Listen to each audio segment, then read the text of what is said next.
life, every day, late at night, not okay. All I want, and I pray, all I need are some better days. Hi guys, good afternoon. Sana nasa mabuti kayong kalagayan ngayon at kuwan sa anumang dako ng mundo. Ngayong araw na to ay pupuntahan ko yung nag-viral dito sa San Mateo Isabela, yung naging kuwan, hero na nagsakip sa mga nalulunod sa may ilog dito sa bayan ng San Mateo Isabela, Cagayan Valley. Tara, punta tayo. Hello guys, nandito tayo ngayon kina... Ano yung pangalan mo? Jomelson Kiban. Ano? Jomelson Kiban. Jomelson Kiban. Yung kwan nila, middle initial Borja. Okay, siya yung kwan, nag-viral na nagsagip ng kwan, mga nalulunod sa ilog dito sa bayan ng San Mateo, Cagayan Valley. Okay, tignan natin yung kwan, kung ano yung kwan niya. Bakit mong naisipan na kwan na sagipin yung mga nalulunod sa kwan? Bagkus na sa kwan mo, marami kang kwan, iisip na mga problema, tapos kinan mo pa, kinan mo yung buhay mo para makasagip. Bakit? Kasi kayo po yung araw na nag-ilog po yung mga kapatid ko, tapos nung araw na sana hindi ako pupunta, naisip ko yung anak ko na nandun yung anak ko, baka hindi masikaso ng kapatid ko na hindi makita. Kaya nung sumunod ako nung hapon na yun, pagkatapos kong galing magtrabaho, kaya pinuntahan ko po yung anak ko. Tapos nung pagdating ko po doon, nagsasaya ng mga bandang mga last stress, ganun po. Tapos nung araw na may nagsasaya kami, may biglang humingi ng tulong na ng nalulunod. Tapos Nung pagkakuan ko humingi na ganyan, wala man lang kahit isa na pumunta na tumulong. Kaya ako na lang yung nainisip ko na, kasi ganito, siyempre kailangan din ng kuan, may pamilya din yung tao na kukunin para matulungan din ko. Siyempre may naghihintay po sa kanila. Kaya gusto ko kaya naisip ko na tulungan ko yun. Na parang sa isip na may nagtulak sa akin na hindi ko kalain na magagawa ko po na tulungan yung tao. ilan ba yung kwan, yung nalulunod doon? 3 daw po sila. Tapos hindi ko alam na kuan na meron palang isang nalunod na hindi ko napansin. Kaya napansin ko lang po yung 2. Kaya yung 2 sinagip mo. Opo. Okay. Bale yung isa na hindi mo nasagip, ano nangyari? Lumubog na po na nalunod na po siya. Tapos meron naman dumating na rescuer na tumulong na nahanapan yung kuan, yung nalunod na isang kasamaan ko. Na kuan, may pumuntang rescue. Okay. Tapos Nung pinapunan na parating na yung ulan, umalis naman sila. Hindi na nila kunan. Ang naghanap na lang yata po yung mga kamag-anak ng kasama ng mga takal. bali kuan, yung kamag-anak na yung ang nakakita sa kuan sa nalunod. Bali nung nahanapan, patay na. Opo, patay na po. Bali yung 2 na sinagip mo, nabuhay. Opo. Okay. Ano, gaano kalayo yung kwan, yung nilangoy mo? Tapos Yung mga ganito naman po. sobrang layo. Hanggang dito, hanggang doon daw sa kwan, sa kotse. Ganun, malayo. Kasi maluwang guys yung kwan. Maluwang yung pinangyarihan ng kwan, ng pinangyarihan, ilog. Ilog yun guys. Kwan, sobrang maagos pa. Kaya kwan, saludo ako kay Sir Jomel Kiban. Kwan sila, yung middle initial niya Borja. Palayaw niya pala ay Bombay, di ba? Okay, tignan natin yung kwan. Dapat tularan natin yung ganyan na kwan na mga tao, yung kahit itataya yung buhay nila, basta makatulong sa kababayan natin. So, ganyan ang kwan, dapat na magkwan, maglingkod. Okay, dapat ganito yung kinukuha. Kahit kwan, sa bigit ng kamatayan o saan, buhay niya yung kapalit, kinana pa rin yung kwan, yung taong to. So, tinulungan pa rin. Siya pala guys, yung kwan, yung kakilala ko siya. Kasama ko sa kwan, sa mga nagre-repair sa bahay namin, at nakon ko yung mga basura, yung tinatapon niya para kwan, itapon sa talagang tatapunan. Kasi kwan, siya lang pinagkakataliwalaan ko na naglilinis sa bahay. Tignan natin guys yung kwan, yung bahay nila. Kung kwan. Kwan pala guys,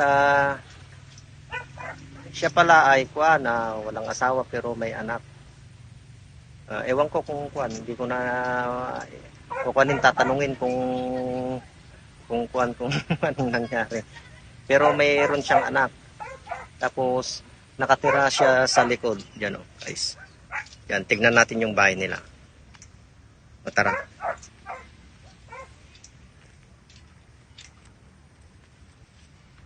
May aso dyan.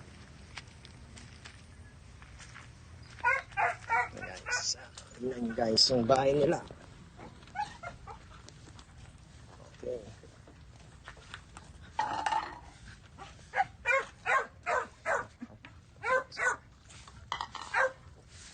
Ito pala guys yung bahay nila.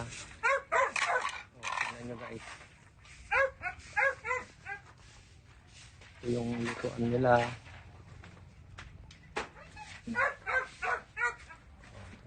Ito guys yung bahay ng nag-viral na si Sir Jomel Iban. Dalawa sila yung nila ito dito, yung anak niya. Tapos ito yung yung kwarto nila dito. Okay. Tara ulit doon. Wow.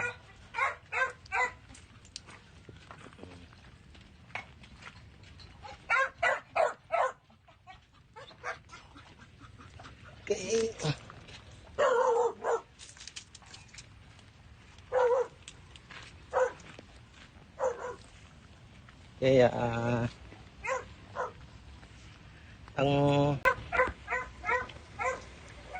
Kaya ang masasabi ko lang, dapat kung mayroong ganyan na bagay, yung mga nalulunod sa makuan, walang tumutulong. Kung kaya mo namang tumulong, sige, tumulong ka. Pero siya marunong kasing lumangoy, at meron pa yung salbabida. Kaya nagpursige siya na natulungan yung dalawang sinagip niya sa may ilog dito sa bayan ng San Mateo, Isabela, Lambak ng Cagayan. Okay, last na message. Anong masasabi mo sa sa ganito, kung may nakita silang na humingi ng tulong, ano yung gagawin nila? Okay. Nakasan mo. Ganun pa rin, kailangan natin tulungan yung kung nangangailangan ng tulong yung tao. At isa pa kung nasa inyo, kung hindi nyo kayang panin yung tao sa gipin, nandiyan naman na maghihintay na lang tayo para sa mga re-rescue. Dapat yung ganito guys, dapat kung ganitong tao ay binibigyan ng parangal. lalong-lalo na dito sa kwan natin. Siyempre, ilan lang yung ganito, yung mga taong buhay na hero, sabi nila, na tumutulong kahit sa bingit ng kwan, panganib. Yung kwan nila, tutulong pa rin kasi alam niya sa puso niya na kwan, na naawa siya, kaya tinutulungan niya itong mga nalulunod. So, guys, kaya may gantimpala siya sa akin, bibigyan natin siya ng premyo. Okay, bibigyan natin siya ng paguya. Okay guys, siyempre yung ganitong kwan, tao na buhay na hero, sabi na nga, kasi kwan, bibigyan natin ng gantimpala para sa susunod na naman ay tutulong sa mga nangailangan, lalong-lalo sa kababayan natin dito sa kwan. Siguro kung mayaman to, marami nang natulungan to. Kaya I wish na balang araw ay yumaman to, itong batang to, kasi kung bata pa to, nasa 20 plus pa lang. Okay, kaya bigyan natin ng gantimpala.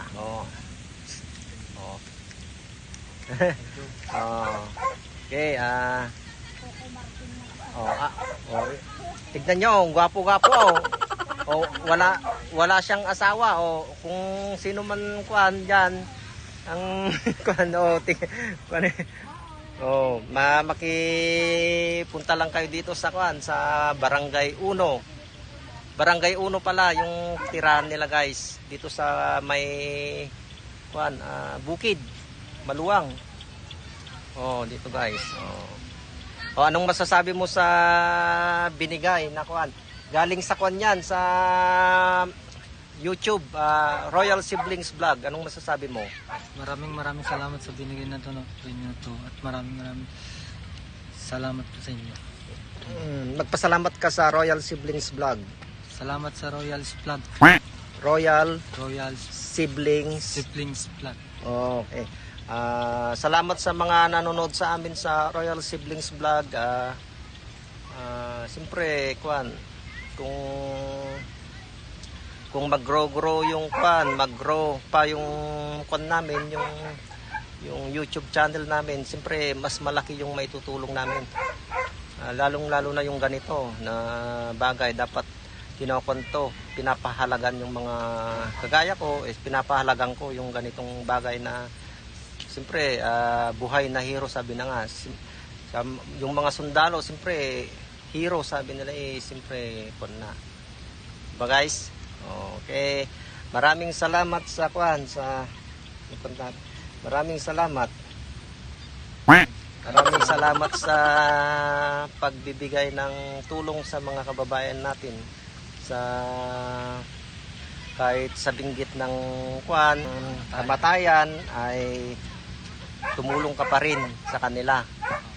Okay, maraming salamat, Mr. Jomel Borja Kiban. Okay, dito sa Barangay 1, San Mateo Isabela, Tambak ng Cagayan Valley. Maraming salamat. Salamat po guys. Kung gusto nyong tulungan guys, punta lang kayo dito sa kwan, dito sa Barangay 1, San Mateo Isabela. Magtanong lang sa kapitan nila. Kapitan nila kung sino si Jomel Kiban. Borja yung kwan, yung middle initial niya guys. Okay guys, thank you. Salamat.